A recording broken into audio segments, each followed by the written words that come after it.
Tomato egg breakfast recipe. Raghurampur नाम के शहर में संध्या नाम की लड़की रहती थी। उसके माँ बाप का रेल एक्सीडेंट में देहांत हो गया था, इसीलिए वो अपने छोटे भाई धीरज और छोटी बहन विमला का देखभाल करते हुए खुद भी पढ़ाई करते हुए बड़ी हुई। संध्या बहुत सूझबूझ वाली लड़की थी। एक दिन धीरज, दीदी मुझे कल सवेरे सूरज उगने से पहले ही कॉलेज के सेमिनार के लिए जाना होगा। घर लौटते हुए देर हो सकती है, क्या तुम मेरे लिए ब्रेकफास्ट बना पाओगी? संध्या, जरूर भैया। ऐसे कभी हुआ है कि तुमने कुछ मांगा हो और मैंने मना किया हो?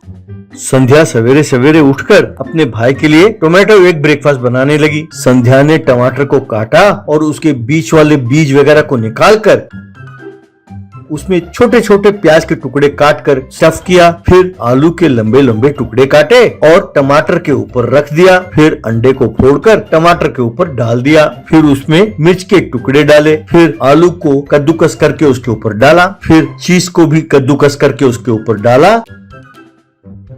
फिर उसने ओवन में डाला, गरम किया और फिर बाहर निकाला। इस तरह से संध्या ने अपने भाई के लिए टोमेटो एग ब्रेकफास्ट बनाकर रखा। उसे खाकर धीरज उस टोमेटो एग ब्रेकफास्ट रेसिपी की और अपनी दीदी की खूब प्रशंसा करने लगा। संध्या ने एमबीए की पढ़ाई पूरी की और एक कंपनी में उसे नौकरी मिल गई। संध्या की लगन और मेहनत को देखकर उस कंपनी का ओनर और मैनेजर श्याम प्रसाद ने संध्या से कहा, संध्या, मैं तुम्हारी मेहनत, लगन और ईमानदारी से बहुत खुश हूँ, इसीलिए मैं तुम्हें अपना सेक्रेटरी प्रमोट करता हूँ। तुम यूं ही मन लगाकर काम किया करो। ऐसा कहा। तब संध्या ने, thank you sir, I will do my best, ऐसा कहा। इस तरह संध्या खूब मेहनत से काम करने लगी और उस कंपनी में अच्छा नाम कमाने लगी। उसने अपने भाई धीरज को इंजीनियर और बहन विमला को बीएससी एग्रीकल्चर की पढ़ाई करने दिया। बाद में उन दोनों को भी अच्छी नौकरियां लग गईं। एक दिन श्याम प्रसाद ने उसके ऑफिस के कुछ खास लोगों को बुलाया और कल सवेरे हमारे दफ्तर में कुछ फॉरेन डेलीगेट्स आ रहे हैं, उनके साथ हमारा मीटिंग है। आप सब कल मीटिंग के लिए हाजिर हो जाइएगा। कहीं कोई गड़बड़ नहीं होनी चाहिए। अगर ये डील पक्का हो गया तो हम लोगों की किस्मत बदल जाएगी, समझे? ओके, नाउ यू मे गो, ऐसा कहा। फिर श्याम प्रसाद मुखर्जी से, फॉरेन डेलीगेट्स के साथ मीटिंग मेरे घर के पास है। वो सब सवेरे आ रहे हैं, इसलिए उनके लिए ब्रेकफास्ट का इंतजाम करना होगा। आप उसका ख्याल रखिएगा। याद रखना, ब्रेकफास्ट स्वादिष्ट होनी चाहिए। तब मुखर्जी, ठीक है सर, मैं अरेंज कर दूंगा, आप चिंता ना करें, ऐसा कहा। फॉरेन डेलीगेट्स के साथ मीटिंग बहुत अच्छा हुआ।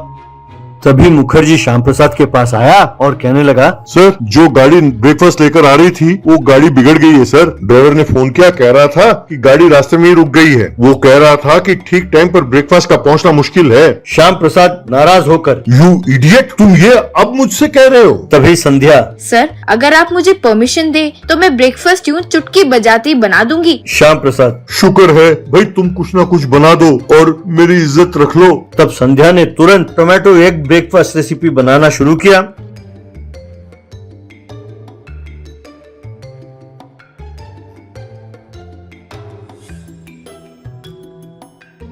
उसे खाकर एक foreign delegate, Shyam, it's a very delicious breakfast Shyam, ऐसा कहा। एक जर्मन डेलीगेट कहने लगी, क्या इस ब्रेकफास्ट का रेसिपी मेरे साथ शेयर करेंगे? सबने उस टोमेटो एग ब्रेकफास्ट की खूब तारीफ की।